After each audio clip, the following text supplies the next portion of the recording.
Does it work? Yeah. Okay. It was muted. So we will build everything from scratch. No, we will not write a lot of Go code today because the focus is on continuous integration and continuous delivery, but everything else, building the pipeline, running it, deploying everything to Azure with a multi-step pipeline and all this stuff, we will do that from scratch. I've prepared a bunch of code snippets, so you will not see me a lot of typing because I mistype on stage every time. So yeah, I prepared a bunch of snippets and you can find everything, including the snippets, on this URL here. Good, that's it. Let's get started. Let me quickly show you what kind of app I prepared. It's really, really a simple app. As you can see here, it's a very, very simple web API, let's put it this way. It's built with Gin, and what it does, you can use browser and go to /fib, and what you will get is you will get back a bunch of Fibonacci numbers. That's all this code is going to do. Please use your imagination. This can be your super complicated Go application, whatever it will do. Any kind of web application will do it. Inside of this application, I have a package here. I called it math algorithms, and you can find it here. And it's pretty simple. It just generates a bunch of Fibonacci numbers, an iterator where you can go through with a next function, and you will get the current value with the value function. That's all. Why did I create this sub-package? Because I wanted to add some tests, of course. We would like to run some Go unit tests, and of course, inside the CI pipeline, we would like to run these tests. We would like to see the test results. We would like to visualize some code coverage information and all this stuff. So what we are going to do in the next 30 to 40 minutes, something like this, is we have to automate building this application in a serverless manner. So I don't want to run any kind of build agents or whatever. I'm going to use the hosted build agents provided by Azure in the Azure cloud. We want to build it, we want to test it, we want code coverage. At the end, we want to publish this stuff as so-called pipeline artifacts. So we want to have the built executable somewhere stored in the cloud. And as the third step, we would like to automatically deploy this stuff into a platform as a service or serverless web app, as it's called in Azure, where we run this thing. And whenever we change something, the whole pipeline has to run automatically and to publish everything on Azure. So this is the end-to-end scenario that we are going to build. Beside the application, which I will try now, just to make sure that I didn't mess anything up. Yep, looks good. And if we go on localhost 8080, let's see, we get some Fibonacci numbers. So it's running locally, everything is fine, we have done the debugging, we have done the coding, now we want to automate. Automation with Azure pipelines works in a way, or a modern way, is to write a so-called WAML file. You see this WAML file here. It's called Azure Pipelines. And in this Azure Pipelines file, we will create, let's say, a recipe, a collection of steps and jobs that will be executed. And as we will see, we don't need to care for the build machines because they are provided by Microsoft. And luckily, everything we need to build our Go application is already installed on this hosted build agents. We don't need to do anything by ourselves. So let's start with the first one. Trigger master is really continuous integration. Of course, we could do something much more complicated here. What this essentially says is whenever somebody checks something in on the master branch, please run this pipeline. The next one is a collection of stages. Stages means that you can take your pipeline and structure it into multiple parts. We will have 3 stages here. The first one is the building stage. The second one is a publish stage. We will take our application and put it into our Docker container. We're going to use an Alpine Linux and put our executable into it. We will publish this container on the Docker Hub. This is our second stage. And then we will have a third stage where we'll take everything and publish it on Azure. If we take a closer look here on this first stage, the build and test stage here, you will see that, yes, it has some generic metadata, that's okay, and you have a bunch of variables. You can use these variables later on. You can make your pipeline easier to configure by using these variables, and these variables essentially become environment variables. And as you all probably, you're here at a Gophers Meetup, are familiar with Go, you will recognize things like C Go enabled, Go OS, Go architecture, and so on. Maybe a little bit something that we should quickly talk about is the Go version here. I'm selecting the proper Go version for my application. I selected and used one, the 1.13.5, but on the Azure build servers, the provided ones by Microsoft, they have installed, I think if I can remember it correctly from the top of my head, Go 1.11, 1.12, and 1.13, and you can ask to install at runtime while building your application essentially any version of Go that you would like to use and have installed on these machines. You will see in a second how this is done. Now, inside the stages, we can define so-called jobs, and in my case I just have one job per stage, but if it becomes more complex you can structure the stages in multiple jobs, and in these jobs the most important setting is this one. Every job has a VM image that is used for building this app. You can say parts of my apps are built on Ubuntu 18.804. You can say another thing has to run on a Windows-based build agent. Something runs on Microsoft-provided build servers. Something else runs in my own company because I need to have access to some on-premise resources. Per job, you have one VM image where you can define where your build should run. So in our case, it's Ubuntu, and this version is provided by Microsoft. We don't need to care about it. By the way, Azure Pipeline is built in a way that you always get a fresh virtual machine whenever you build the pipeline. So all the times you start from scratch. Therefore, you cannot cache any kind of build artifacts from build to build. It's always on a clean slate. That's how the system is currently built. So next one. By the way, if you have any questions, please interrupt me. I'm happy to discuss it to make it interactive. Now the first step in our stage is this one, and this is essentially the installer and version selector. What I do here, I'm using the variable and tell the pipeline, hey, I would like to have Go 1.13.5. If it is already installed on the machine, it's going to be selected. If it is not on the machine, it's going to be downloaded and installed in this freshly created VM. That's essentially this step. Please note this one here. This is the name of the task. Essentially, these tasks are ready-made bash scripts, mostly provided by Microsoft. So you do not need to write everything in a bash script, but you have dozens and dozens and dozens of build steps for nearly every major language that you can imagine. And the Go support is really good. And now a word of warning. If after this talk you get interested and would like to try it on yourself, please do me a favor and do not Google building Go applications on Azure pipelines, because that will bring you to a documentation page which is horribly outdated. Don't believe this page. Azure Pipelines is much more capable than what it is said there. Unfortunately, the documentation is not very good. Let's put it this way. But I will tell you how you can do it. So go to my GitHub repository. You will find more accurate information there. I hope it will change in the next few weeks and months. The documentation team at Microsoft is aware of this problem and they are currently working on it, okay? But yeah, it is like it is. So this installs our tools. Next one. I would like to run the tests. Maybe let's do a blank line to structure our script a little bit.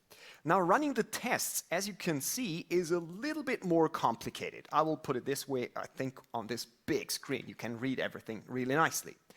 The problem with running the tests is not running the tests. That's easy. If you take a close look, you will find where it is. Here, something like this, Go test. That's trivial.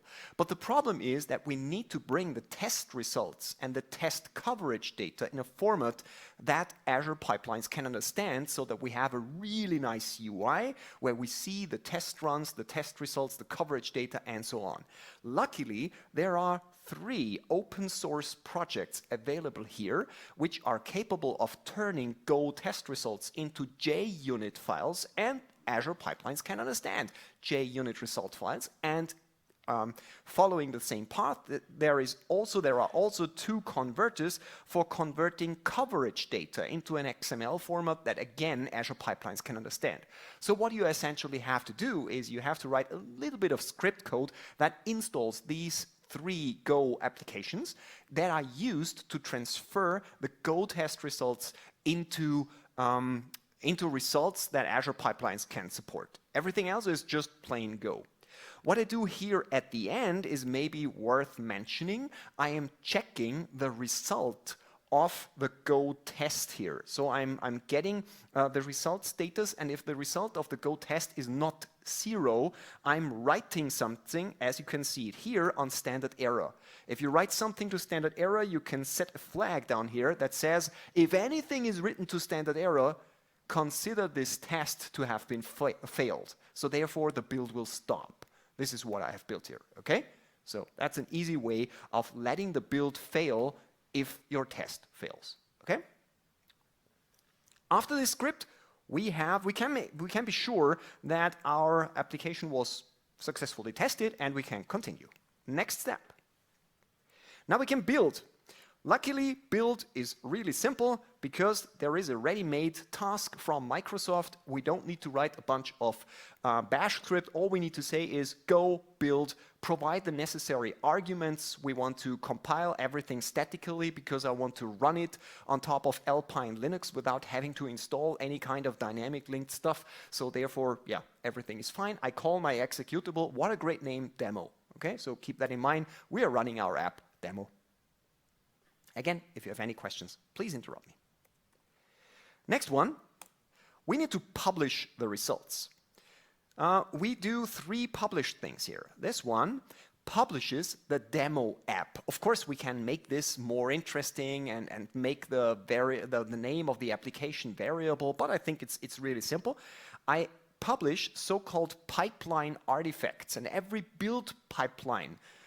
pipeline generally in Azure can deploy as many pipeline artifacts as it wants. And every artifact, which can be a folder or a zip file or an executable or whatever you want to publish, every pipeline artifact gets a name.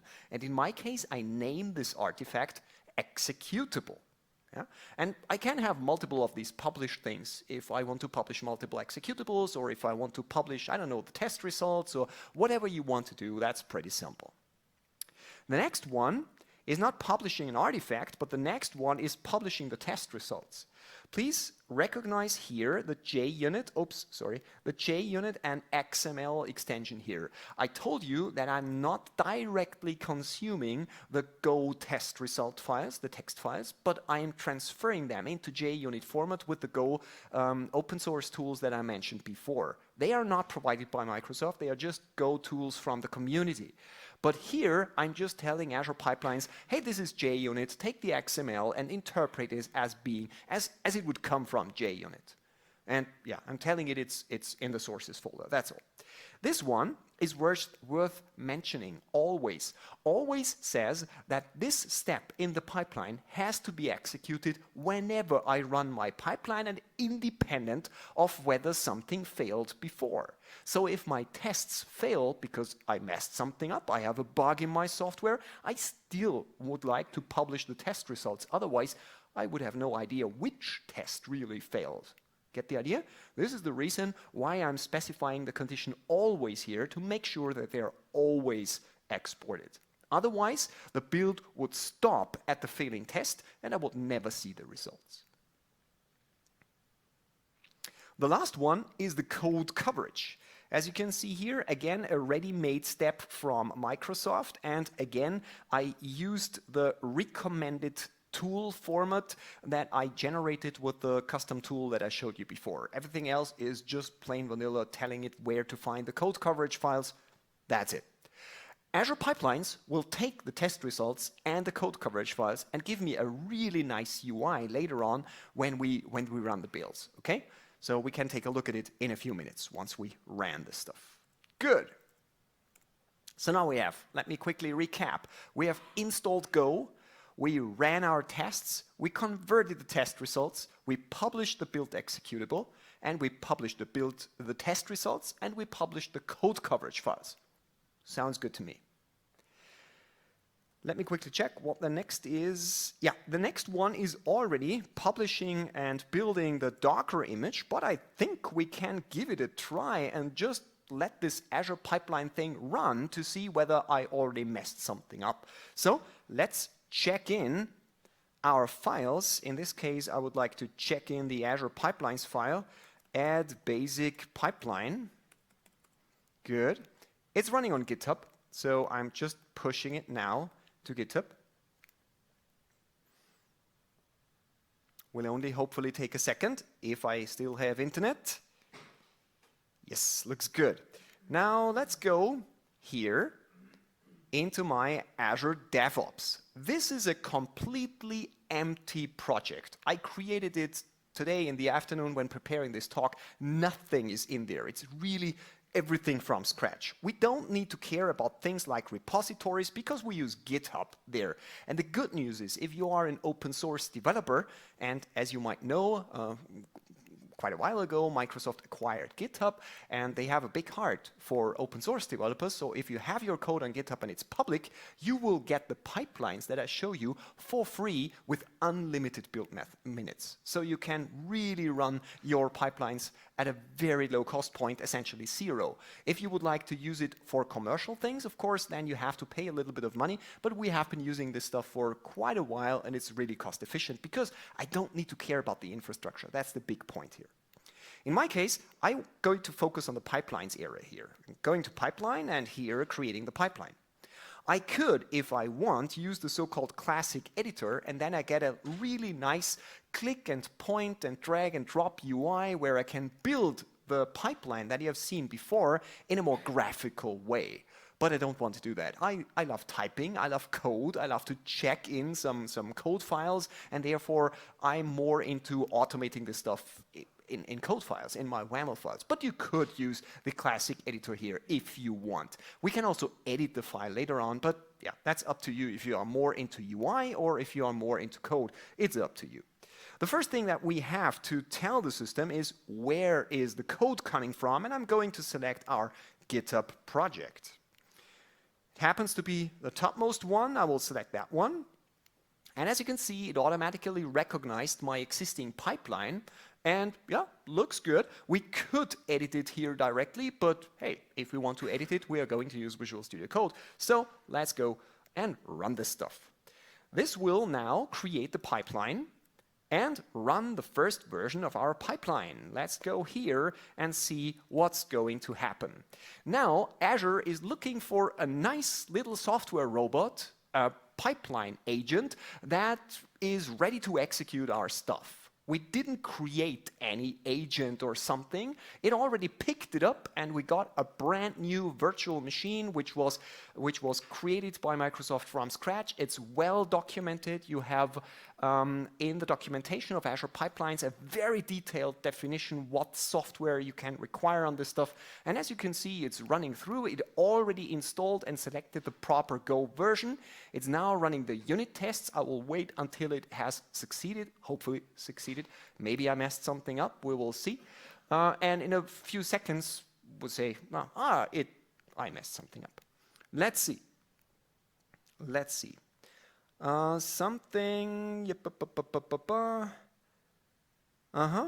Something was wrong. Let's see what was going on here.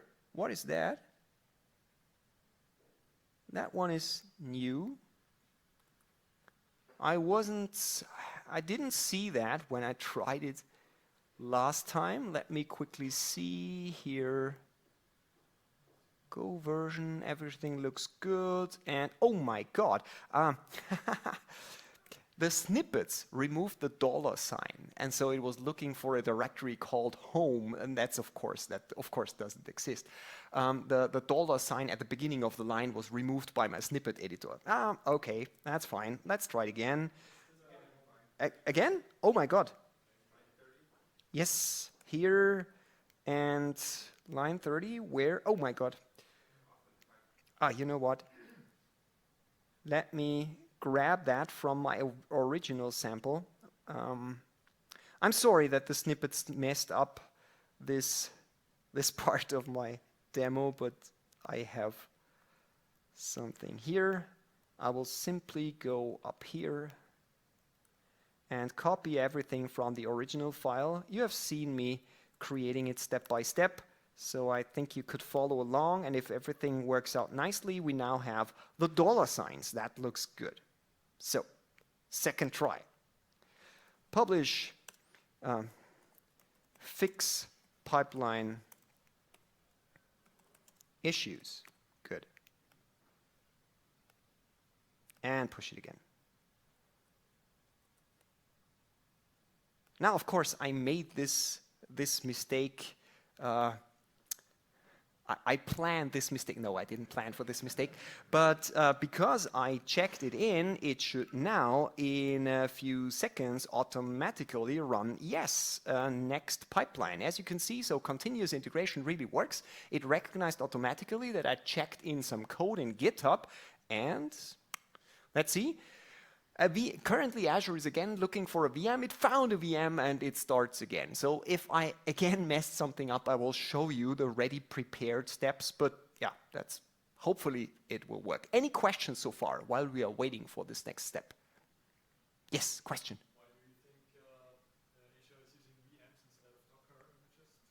Oh, I just said VM, whatever it is in the background. You really don't have to care. You can, from the Docker Hub, you get images, Docker images, which exactly match the build machines. Maybe they are using Docker images, whatever they are using it, you simply don't have to care. You can use Docker image instead of Ubuntu 18.04. The Ubuntu 18.04 was not the VM. It is a code name for a very well-defined build machine by Microsoft. Let me show you what I mean with that. If we go Azure pipeline agent software, I think with that we should be, yes, here it is. Here you will see a list of all Microsoft provided agents. And if I scroll down, maybe here, Microsoft hosted agents, you will see that they have a bunch of hosted agents, and this is just the name of the hosted agent. And if I go on Ubuntu 18.04 and go for the link, you will see that it gets me to a GitHub page where I can get a detailed list of all the software that is installed on these ready-made containers. And I can even go one level up and go to scripts. And here you see the installers. And if we are, for instance, interested in how Go was configured, we can take a look at the bash script. Everything is open source, and you immediately understand in very great details how these build agents were set up. So Ubuntu 18.04 does not mean a fresh Ubuntu 18.04. It's just the name of the build agent with a very well-defined layout and collection of software. So you can build nearly everything on this stuff. And you can get it for Ubuntu, you can get it for 18, for 16, for Windows, and all this stuff. Please take a look at these links so you can get a lot of detailed information. And these VMs, they are available also as Docker images on the Docker Hub. Whatever Microsoft, the Azure pipelines use in the background, I really don't care. Maybe they're using Kubernetes, maybe not, I don't care. No, it's not my business. Okay, does this answer your question? Good. So let's get back here. Ha! Everything is green. Very nice. So if we take a look, yeah, everything is green. Let's take a look how this looks like. As you can see, woohoo, 100% passed. We will see all the tests. We can take a look. Do we really see all the tests? Yes, we see all the tests. Everything fine. We can also go to code coverage, as you can see it here, and I can scroll down a little bit and click on it, and you will see in green all the lines that are tested, all the other lines that are not tested. So we get this for free. It's just running. It's just a result of the Go test execution, okay? And just to prove the point, I will mess it up, and while the build is running again, we will continue. So if I go here in my math algorithms, and for whatever reason I say we expect 42 because it's such a nice number, go and ruin test. Good. And push it. And in a few minutes, we will see a failed test where we hopefully see which test broke, and we can take a look at the results. Good.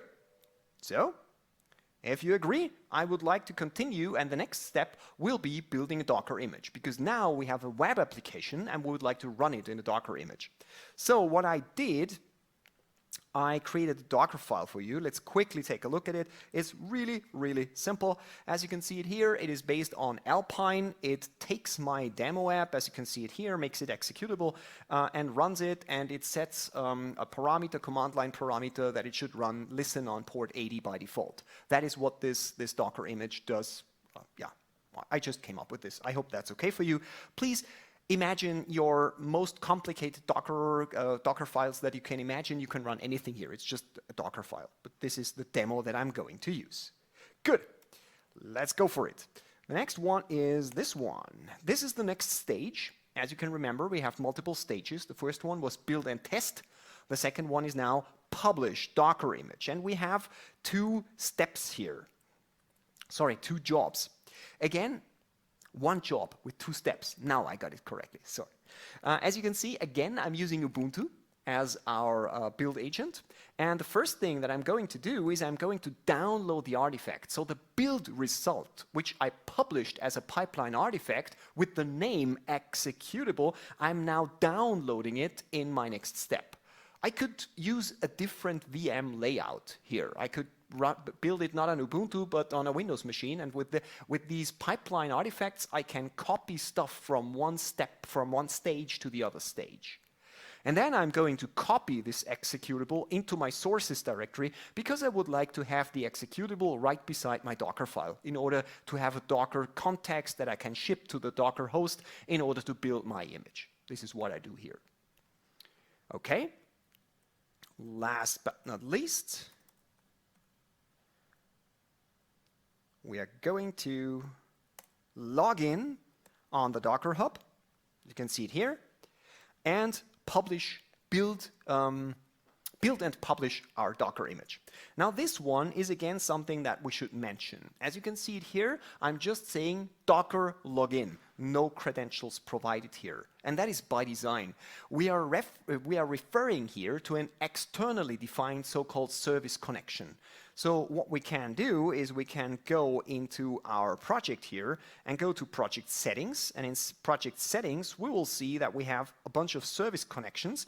And I created for this demo 2 service connections up front because I didn't want to type in my passwords here on stage. So I typed in my Docker Hub credentials and I typed in my Azure credentials, did the whole multi-factor authentication, provide your fingerprint dance, whatever I had to do. And what I got in the background is I gave Azure Pipelines the permission to access the Docker Hub on my behalf and to access Azure on my behalf. Essentially, they now have a kind of service principal or a refresh token on these systems, and now they can publish on my behalf on Docker Hub, or they can publish on Azure.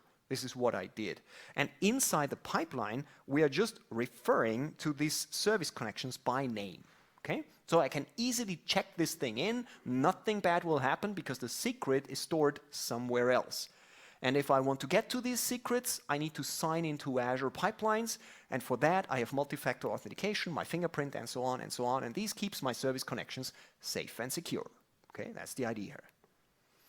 Last but not least, as you can see it here, Docker build and push. We don't need to write any kind of scripts for that. We just use a ready-made task. We say build and push, give it the name of the repository. I called it rstropek/demo and give it a bunch of tags. And to make things a little bit more interesting, we're going to use the auto-generated build ID that Azure Pipeline gives us.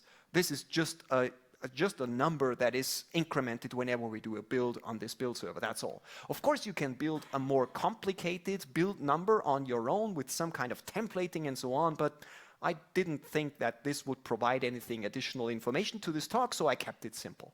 Just a build ID. Good. Good. The next one is already publishing to Azure, and I learned. I learned I will not use the snippets, but I will copy my working code just to make sure that no dollar signs are removed. Good. That's exactly the same code that I created with snippets, okay? So please bear with me. Let's save it. Let's go here. Let's take the Azure pipeline and say add Docker build. Go for it and publish it. Good. Oh my God, this will break because I still have the mistake in my unit test, right? While this is pushing, we can take a look at the results. Good. Hopefully we have a broken build. Yes, we have a broken build. That's exactly what I wanted to show. Let's go into the jobs. Yes, our unit test broke. So let's explore which test broke. And as you can see it here, 50% broke. And as you can see, test next. This is the test that I messed up. Let's go back and let's check it. Yes, it's the test next. And we have to fix this one. And now it's fine. So let's get this in order. Take this one, fix test. And push. This will trigger another build. Maybe you have seen, if you watched very closely, that we now got a new item here, because now we have multiple stages. The first stage is building and testing. The second stage was publishing the Docker image to the Docker Hub. And we will get a third stage in just 2 or 3 minutes when we publish everything into the Azure cloud. Okay? So these are the different stages. And of course, between the stages, we can, for instance, add some manual steps where we need approval from some kind of quality assurance stuff for managers or whatever. So we can have breaks, if you want to put it like that, so-called guards, or different names for that, where we can say, hey, stop here, we need to do something. Okay, we need to manually take a step, or we execute some additional tests, and only after testing we can allow the system to continue. Okay, first one broke. Yes, I know, I did that. So, did I already check it in? Yes, I already checked it in. Let's take a look. Yes, one is running. That is good. And this one should now succeed. As you can see, this is the user interface of the multi-stage build. We will see stage by stage what's going on. And inside the stages, we see the different jobs that run on different build machines. And in our case, we just have one. We just have the Ubuntu one. I think you get the idea. Looks good. It already published some artifacts, and 100% test passed. So let's wait just a few more seconds. Yes, it's green. So now the publishing of the Docker file will do. And I already did it up front, so we already have it in Docker, but it should really work. In a bunch of seconds, we should see it. Let's give it a try just to prove the point. It's now downloading the pipeline artifacts. This is the executable that I published it. It copies it. It then logs into the Docker Hub, and now the building and publishing of the Docker image runs. And please keep in mind, I created everything from scratch. I didn't invest a single second in setting up these build agents that with this whole UI. I didn't set anything up, and I get all this for free if I work on open source projects. I think this is really a great offering. So, yeah, it's running, looks good. It will take a bunch of seconds more, but that's fine. Let's continue with our Azure pipelines. I think you got the point. Hopefully, I can prove to you that it really works. It works, you can trust me. Last but not least, I would like to publish everything on Azure. And how do we publish on Azure? I didn't create anything on Azure. We have no VM, no AKS cluster, nothing like that. We would like to use a platform as a service or serverless offering, which is called Azure Web Apps, which is perfect for just running a web API, a website, or a WebSocket-enabled web application in the cloud. It's an abstraction on top of maybe Kubernetes, maybe not. Again, I don't care. I just provide a Docker container registry, I provide a repository name, and I tell the system, run it. How? I don't care. Just run it. Give me a reverse proxy with some firewall stuff and all this stuff, and just optimize it for web. This is what I'm going to do. And to do that, we again describe the whole system in a configuration file. And in Azure, one possibility beside Bash scripts and PowerShell is so-called ARM templates, Azure Resource Manager templates. And they look like that. At first, we define some input parameters. Yeah? Infrastructure is code. Infrastructure is JSON in this way. And it starts with parameters. The parameters can be provided from outside. I can make my ARM template flexible. Do I want to deploy to West Europe or North US? Or do I want to have a big cluster machine or a small one? Do I have to 1 or 5? This is the kind of parameters that you can provide here. Next, we have to provide some variables, very simple, very similar to what we have seen before. Variables. Oops. Here it is. I can make some image names variable. I have some string operations where I can build some things. I have a very powerful expression language. I cannot go into the details because this is not an ARM template training, but I think you get the idea what these variables are all about. And last but not least, I'm going to create a server farm. The server farm, as you can see it here, consists of a number of machines. In my case, I'm using free tier, so hosting this application is also completely free, not just for 30 days. And here I could, for instance, say how many web applications I would like to have. They are hidden behind a reverse proxy, load balancer, and all this stuff. I don't have to care for the details. They do it for me. Last but not least, I tell it that this is a Linux machine. The server farm now can host multiple web apps. Each web app will become a collection of Docker containers. It's similar to a pod if you want, okay? You can run multiple containers inside a web app, and now we will tell the system that we would like to have a web app. This is the website.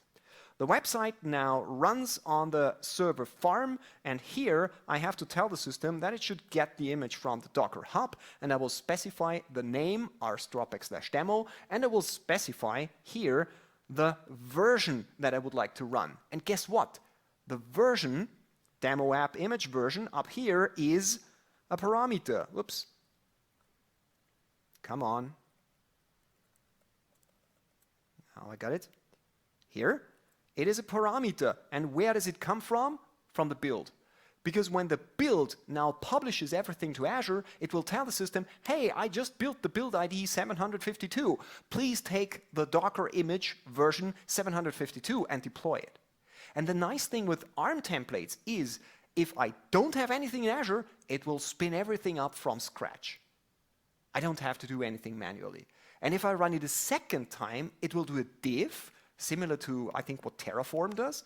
So it does a diff. What changed? Oh, Rainer only changed the label of the Docker image. I don't tear everything down and create everything from scratch. All I need to do is I need to update the image. Get the idea? I could also change the number of machines from 1 to 2, deploy everything again, and it will recognize, oh, Rainer only changed the number of workers. So I will just take another web server, put it there, reconfigure the load balancer, and I'm done. That's the idea. It's idempotent. You can deploy this stuff idempotent. Good. Nice. I learned something. Don't trust the snippets, so I will copy the code again from my ready-made sample. Good. Last but not least, we need to put this deployment to Azure into our pipeline. Let's do that. WAML, oops, WAML, here it is. Only 2 steps more and then we are done. Publish to Azure. Again, it's a new stage, it's a new job. It runs, in my case, on Ubuntu, and this step looks a little bit complicated, but it's really simple. It just says, deploy something to Azure. I give it a name, resource group name, Gophers Meetup Linz.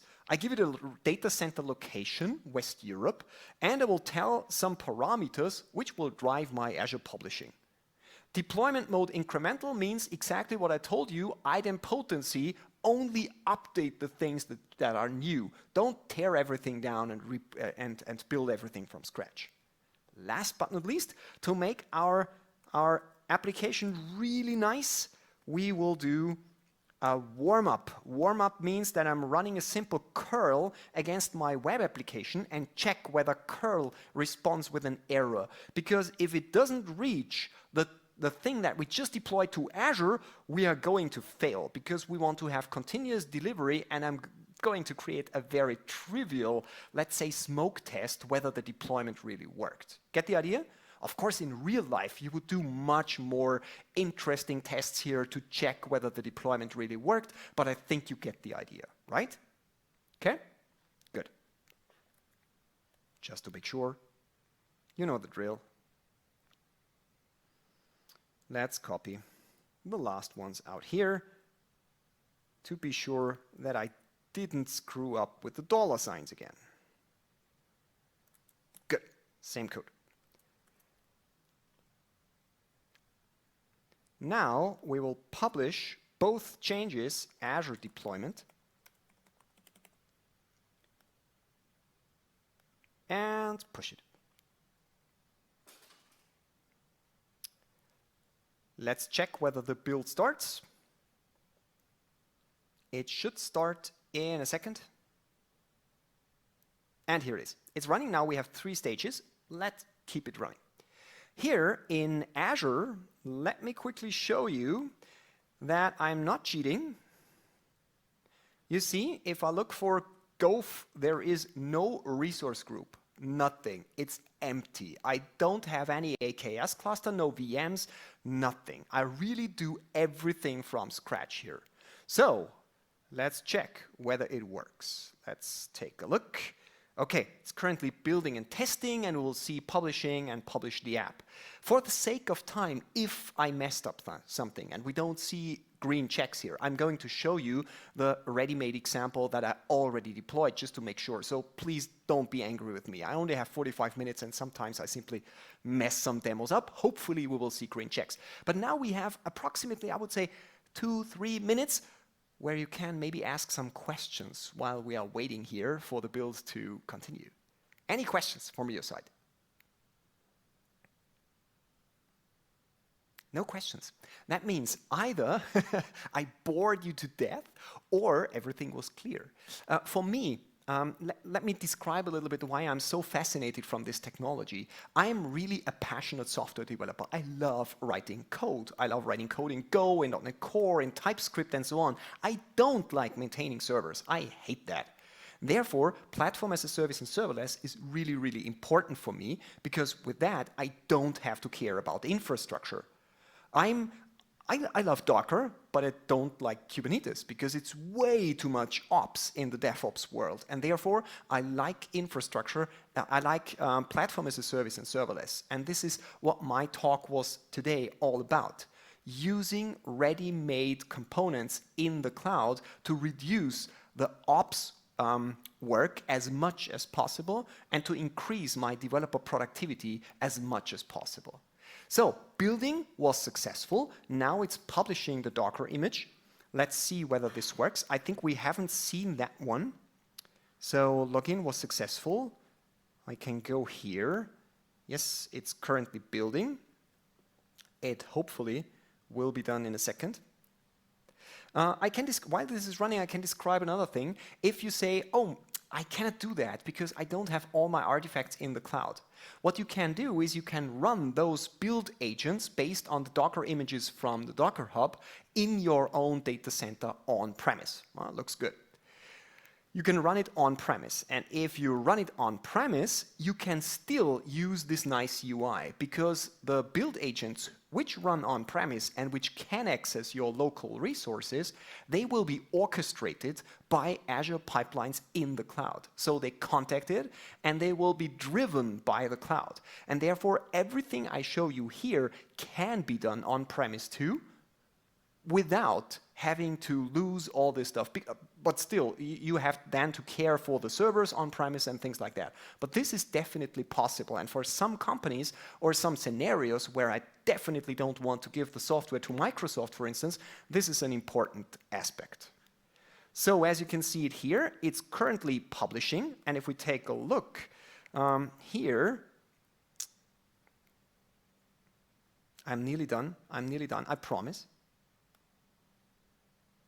So, do we already see the gophers? Not yet.